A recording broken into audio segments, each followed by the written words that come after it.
ఈ భూములన్నీ మావే, మీరుండే ఈ ఊరు నాదే.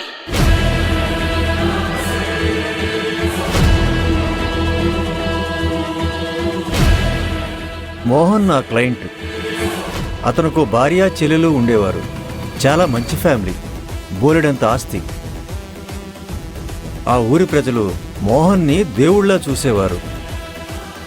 మోహన్ తనకున్న పొలాలను ఆ ఊరు రైతులకి కౌలుకిచ్చి కష్టపడుతున్న రైతులను చూసి ఆ పొలాలన్నీ కౌలు రైతులకే చెందాలనుకున్నాడు.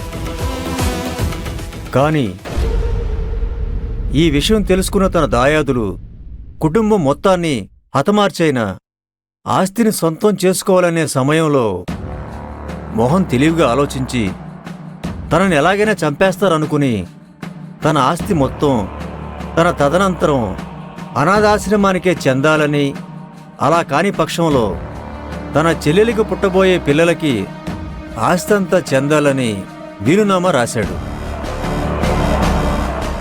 మోహన్ అనుకున్నట్టుగానే తనని తన భార్యని చంపేశారు.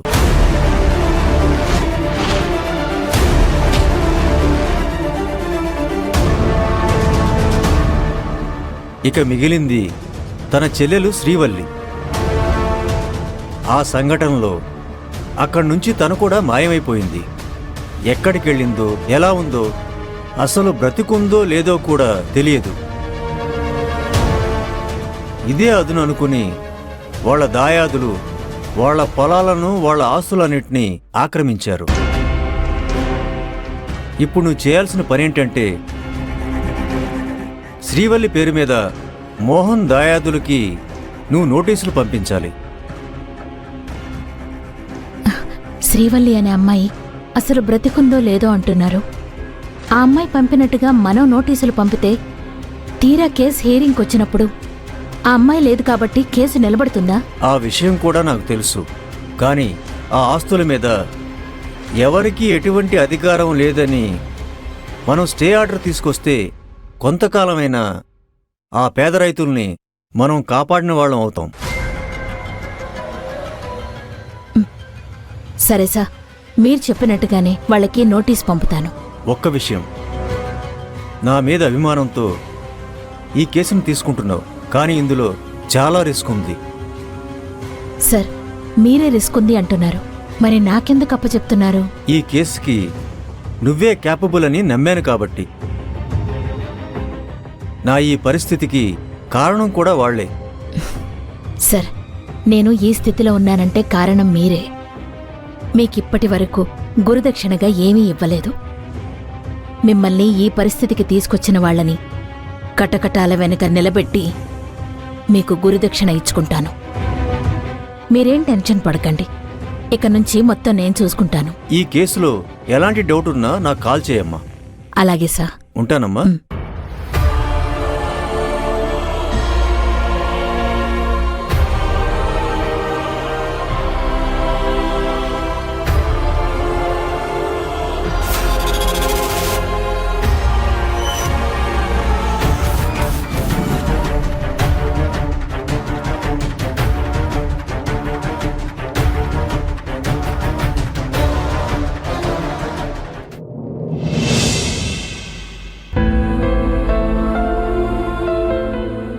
అమ్మా, మంజు, వచ్చేసావా? నీతో ఒక విషయం మాట్లాడాలమ్మా. అంటే నువ్విక్కడ ఉండడానికి రాలేదా? అది కాదమ్మా, నేను చెప్పేది విను. ఇంకా ఏం చెప్తావే? నువ్వు చెప్పింది విని విని అలసిపోయాను. ఒక పక్క మీ ఇద్దరికీ విడాకులయ్యాయని చెప్పావు. నువ్వింకా అక్కడే ఉంటే చూసేవాళ్ళు ఏమనుకుంటారు అన్న ఆలోచనే లేదు. ఇదంతా నా కర్మే, ఇదంతా నా కర్మ. కర్మ. బాధపడుకో.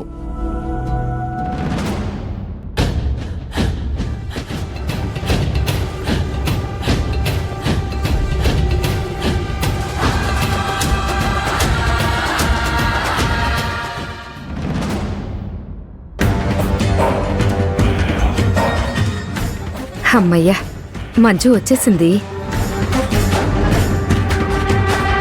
అమ్మా, నీతో ఒక విషయం చెప్పాలి. నువ్వేం చెప్పినా నేను విననే. అమ్మా, నీతో మాట్లాడాలి, అందుకే అత్తయ్య లేని టైం చూసుకుని వచ్చాను. సరే, ఏం చెప్తావో చెప్పు. ఈ విషయం ఎవరికీ తెలియకుండా దాస్తానని ముందు నాకు మాటివ్వు.